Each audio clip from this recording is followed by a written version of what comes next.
President Bashar Al-Assad of Syria, thank you very much for talking to RT today. You're most welcome in Damascus. So, many people were convinced a year ago that you wouldn't make it this far. But yet again, we're sitting in a newly renovated presidential palace and recording this interview. Who exactly is your enemy at this point? My enemy is terrorism, the instability in Syria. This is our enemy. It's not about people. It's not about persons. The whole issue is not about me staying or leaving. It's about the country being safe or not. So this is the enemy that we've been fighting as Syrians. I've been here for the last 2 days and I had a chance to talk to a couple of people from Damascus. Some of them say that whether you stay or go doesn't really matter at this point anymore. What do you say to that? I think for the president to stay or to leave is a popular issue. It's not a personal issue. And the only way to define this term precisely through the ballot boxes. So it's not about what we hear, it's about what we can get through that box. And that box will tell any president to stay or leave, very simply. I think what they meant was that at this point, you are not the target anymore, Syria is. I wasn't the target, I wasn't the problem anyway. The West always created enemies. It was the communism, then it became the Islam, then it became Saddam Hussein for different reasons. And now they wanted to create a new enemy, as Bashar. So they said the problem is the president, so he has to leave. That's why we have to focus on the real problem, not to waste our time listening to what they say. But do you personally still believe that you are the only man who can hold Syria together and the only man who can put an end what the world calls a civil war? We have to look at it from two aspects. The first aspect is the constitution, and I have my authority through the constitution. According to this authority and to the constitution, I have to be able to solve the problem. But if we mean it that you don't have any other Syrian who can be president, no. Any Syrian could be president. We have many Syrians who are eligible to be in that position. You cannot link the whole country only to one person always. But you're fighting for your country. Do you believe that you are the man who can put end to the conflict and restore peace? I have to be the man who can do that, and I hope so. I have. But it's not about the power of the president. It's about the whole society. I have to be precise about this. The president cannot do anything without institutions and without support of the people. So the fight now is not the president's fight, it's Syrians' fight. Every Syrian is involved in defending his country now. It is. And a lot of civilians are dying as well in the fighting. So if you were to win this war, how would you reconcile with your people after everything that has happened? Let's be, again, more precise. The problem is not between me and the people. I don't have a problem with the people, because the United States is against me. The West is against me. Many Arab countries, including Turkey, which is not Arab, of course, against me. And if the Syrian people are against me, how can I be here? They're not against you. They're not against you. If the whole world, or let's say a big part of the world, including your people against you, are you a Superman? No, you're just a human being. So this is not logical. So it's not about reconciling with the people. And it's not about reconciliation between the Syrian and the Syrian. You don't have civil war. It's about terrorism and support coming from abroad to support terrorists to destabilize Syria. This is our war. You still don't believe it's a civil war? Because I know that there's a lot of, except for terrorism, which everyone believes takes place in Syria, there's also a lot of confession-based strife. For example, we all heard about the mother who has 2 sons. One son is fighting for the government forces, another one is fighting for the rebel forces. How is this not a civil war? You have division, but division doesn't mean civil war. It's completely different.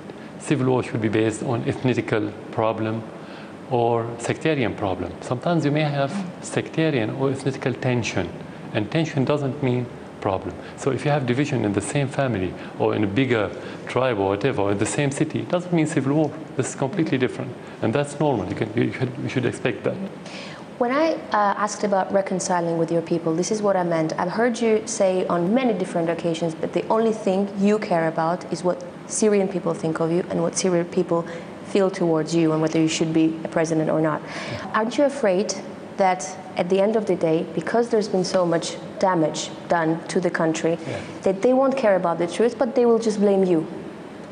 Yeah, this is a hypothetical question because what the people think is the right thing. So what they think, we have to ask them. But I don't have this information right now. So again, I'm not afraid about what they think about me. I'm afraid about my country. We have to be focused on that. Okay. You know, for years, there has been so many stories about almighty Syrian army, omnipotent Syrian secret services. But then we see that, you know, the government forces aren't able to crush the enemy like people expected it would. And we see terrorist attacks take place in the middle of Damascus almost every day. Were there myths about the Syrian army and about the strong Syrian secret services? Usually when you have army, when you have secret intelligence, these things should focus on external enemy, not internal enemy. Even if you have internal enemy like terrorism, you have society that could help you, at least not to provide the terrorists with incubator. In that case, it's a new kind. We have a new kind of war. Terrorism through proxies, either Syrians living in Syria or foreigner fighters coming from abroad. So it's a new style of war. This is first. So you have to adapt with this new style. It takes time. It's not easy. Okay. And to say this is easy as a normal or let's say traditional or regular war, no. It's much more difficult. Second, the support that they've been had, that's been offered to those terrorists in every aspect, armaments, money, political, is unprecedented. So you have to expect that it's going to be tough war and difficult war. You don't expect a small country like Syria to defeat all those countries that have been fighting us through proxies just in days or weeks. Yeah, because when you look at it, I mean, on one hand, you have one leader with the army. He tells his army, go straight, go left, go right, and the army obeys. On the other hand, you have fractions of terrorists who have no one to unify them, no unified strategy to fight you. So how does that really happen when it comes to fighting each other? This is another aspect of the problem, that those terrorists fighting from within the cities. In the cities you have civilians. When you fight this kind of terrorists, you have to be aware that you should do the minimum damage to the infrastructure and minimum damage to the civilians, because you have civilians and you have to fight. You cannot leave terrorists just killing and destroying. So this is the difficulty in these kinds of war. You know, the infrastructure, military infrastructure, economy is suffering. It's almost as if like Syria is going to fall into decay very soon, and the time is against you. In your opinion, how much time do you need to crush the enemy? You cannot answer that question because no one claimed that he had the answer about when to end the war, unless we have the answer when they're going to stop smuggling foreign fighters from different part of this world, especially the Middle East and the Islamic world, and when they're going to stop sending armaments to those terrorists. If they stop, this is where I can answer you. I can tell you in weeks we can finish everything. It's not a big problem. But as long as you have continuous supply in men and armaments and everything else and logistics, is going to be long-term war. Also, when you think about it, you have 4,000 kilometers of loosely controlled borders, so you have your enemy that can at any time cross over Jordan or Turkey, rearm, get medical care, and come back to fight you. Exactly. How exactly you deal with no country in the world can seal the border. Sometimes they use this word, which is not correct. Even the United States cannot seal its border with Mexico, for example. Maybe the same for Russia, which is a big country. So no country can seal the border. You can only have better situation on the border when you have good relation with your neighbors. Something that we don't have, at least with Turkey now. Turkey support more than any other country the smuggling of armaments and terrorists. Can I ask you something? I've been in Turkey recently, and people there are actually very worried that war will happen between Syria and Turkey. Do you think a war with Turkey is a realistic scenario? Rationally, no, I don't think in that regard, for two reasons. The war needs public support, and the majority of the Turkish people don't need this war. So I don't think any rational official would think about going against the will of the public in his country. The same for the Syrian people. So it's not the conflict or the difference is not between the Syrian people and the Turkish people. It's about the government and the official, between our official and their official because of their politics. So I don't see any war between Syria and Turkey in the horizon. When is the last time you spoke to Erdogan and how did the talk end? May 2011, after he won the elections. So you just congratulated him? Yeah, just and that was the last time? It was the last time. Who is shelling Turkey? The government forces or the rebels? In order to find the answer, you need a joint committee between the two armies in order to know who shell who. Because on the borders you have a lot of terrorists who have mortars, so they can do the same. You have to go investigate the bomb itself, the place and so on. And that didn't happen. We asked the Turks, the Turkish government, to have this committee. They refused. So you cannot have the answer. But when you have these terrorists on your border, you don't exclude them from doing so, because the Syrian army doesn't have any order to shell the Turkish land, because we don't find any interest in this, and we don't have any enmity with the Turkish people. We consider them as brothers, so why to do it? Unless that happens by mistake, you need the investigation. So far we don't have the answer. Because so you accept that it may be mistakenly from the government forces? That could happen. This possibility. In every war you have mistakes. You know, in Afghanistan they always talk about friendly fire. If you can kill your soldier. So that it means in every war that could happen. But we cannot say yes. Tell me something. Why has Turkey, that you call a friendly nation, become a foothold for the opposition? Not Turkey. Only Erdogan's government. Only, just to be precise, not the Turkish people. Turkish people need good relation with the Syrian people. This is Erdogan. I think he believes that if Muslim Brotherhood take over in the region, and especially in Syria, he can guarantee his political future. This is one reason. The other reason, personally, he thinks that he's the new Sultan of the Ottoman, and he can control the region as it was during the Ottoman Empire under a different, let's say, umbrella, which is the Islamic, but not the Ottoman Empire, not to be Khalifa. But in his heart, he thinks that he's Khalifa. These are the main two reasons for him to change or to shift his policy from zero problems to zero friends. But it's not just the West that opposes you at this point. You have so many enemies in the Arab world. Why? And that's to say, like 2 years ago, when someone heard your name in the Arab world, they would straighten their ties. And now on the first occasion, they betray you. Why do you have so many enemies in the Arab world? They're not enemies. Some of them, the majority of the Arab governments support Syria in their heart, but they don't dare to say that explicitly. Why not? Under pressure by the West, sometimes under pressure by the petrodollar in the Arab world. Who supports you from the Arab world? Many countries support Syria by their heart, but they don't dare to say that explicitly. But first of all, Iraq plays a very active role in supporting Syria during the crisis, because it's a neighboring country, and they understand and they recognize that if you have war inside Syria, you will have war in the neighboring country, including Iraq. I think other countries, they have a good position, like Algeria, Oman, mainly. Those are the countries. And other countries, I wouldn't count all of them, but I would say they have positive position, but without taking actions.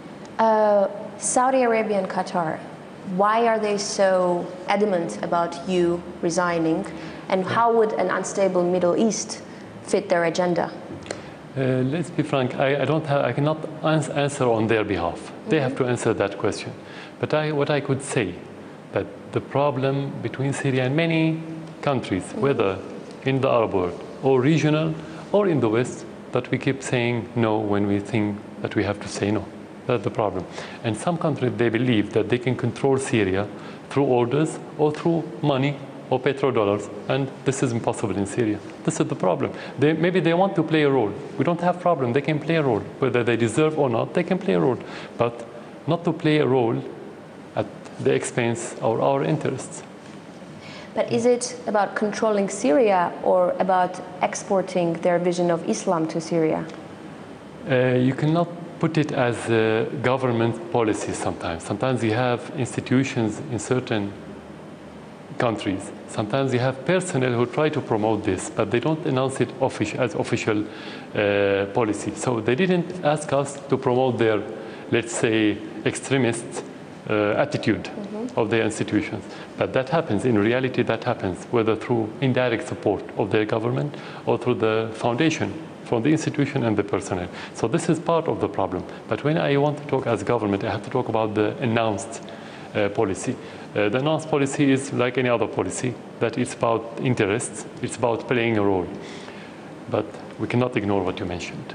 It is. Iran, which is a very close ally, also exposed to economic sanctions, also facing a threat of military invasion. If you were faced with an option, cut ties with Iran in exchange of peace in your country, would you go for it? There's no contradiction. I don't have this contradicting option. Why? Because we had good relation with Iran since '79 till today, and it's getting better every day. But at the same time, we are moving toward the peace, and we had peace process, we had peace negotiations. Iran wasn't a factor against peace. So this is misinformation they try to promote in the West, that if we need peace, we don't have to have good relation with Iran. There's no relation. It's completely two different subjects. Iran supported Syria, supported our cause, the cause of the occupied land, and we have to support them in their cause. That's very simple. Iran is a very important country in the region. If we are looking for stability, we need good relation with Iran. You cannot talk about stability while you have bad relation with Iran, with Turkey, with your neighbors, and so on. This is it. Do you have any information that the Western intelligence are financing rebel fighters here in Syria?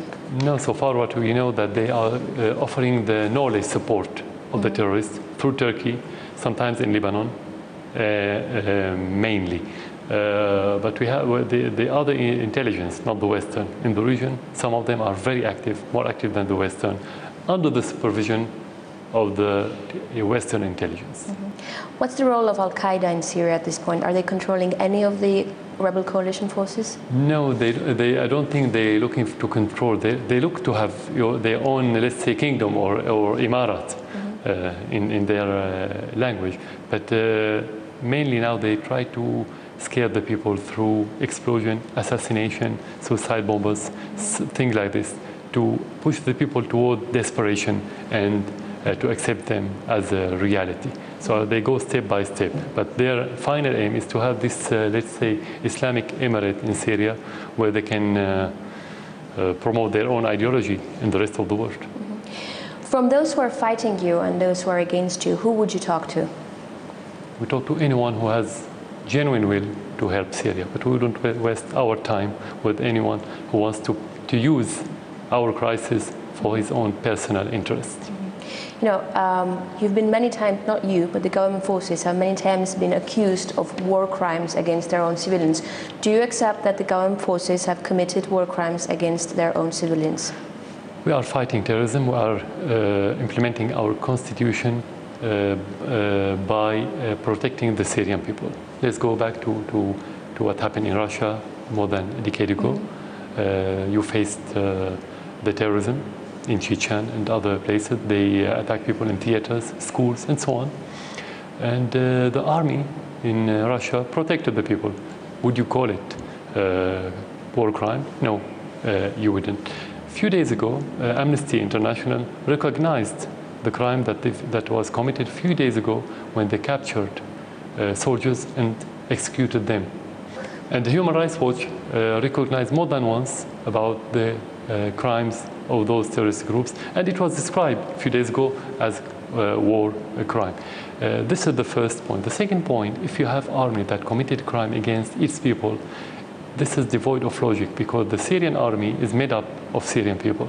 If you want to commit crime against your people, the army will divide, will disintegrate. So you cannot have strong army, unified army, while you're killing your people. Third, the army cannot withstand for 20 months in these difficult circumstances without having the embrace of the public in Syria. So how could you have this embracement while you're killing your people? This is contradiction. So this is the answer. When is the last time you've spoken to a Western leader? Before the crisis. It was before the crisis. Before the crisis. Were there any time at which they tried to give you conditions that if you left the post of presidency, then there will be peace in Syria, or no? No, with me directly, no. But whether they propose that directly or indirectly, it's a matter of sovereignty. Only the Syrian people will talk about this. Whoever talk about this in the media, in a statement, directly or indirectly, has no meaning and has no weight in Syria. So, no. But, you know, do you even have a choice? Because from what it seems from the outside, even if you wanted to go, you wouldn't have anywhere to go. Exactly. Where would you go if you wanted to leave? To Syria. I would go from Syria to Syria. This is the only place where we can live. I'm not puppet. I wasn't made by the West to go to the West or to any other country. I'm Syrian. I'm made in Syria, and I have to live in Syria and die in Syria. Do you think that at this point there could be talks or diplomacy, or we've reached a stage where only the army can do the thing? I always believe in diplomacy. I always believe, and I always believe in dialogue, even with people who doesn't understand, who doesn't believe in dialogue. You have to keep trying. Whether you succeeded or not, I think we always have partial success. You have to look for this partial success before you achieve the complete success. But you have to be realistic.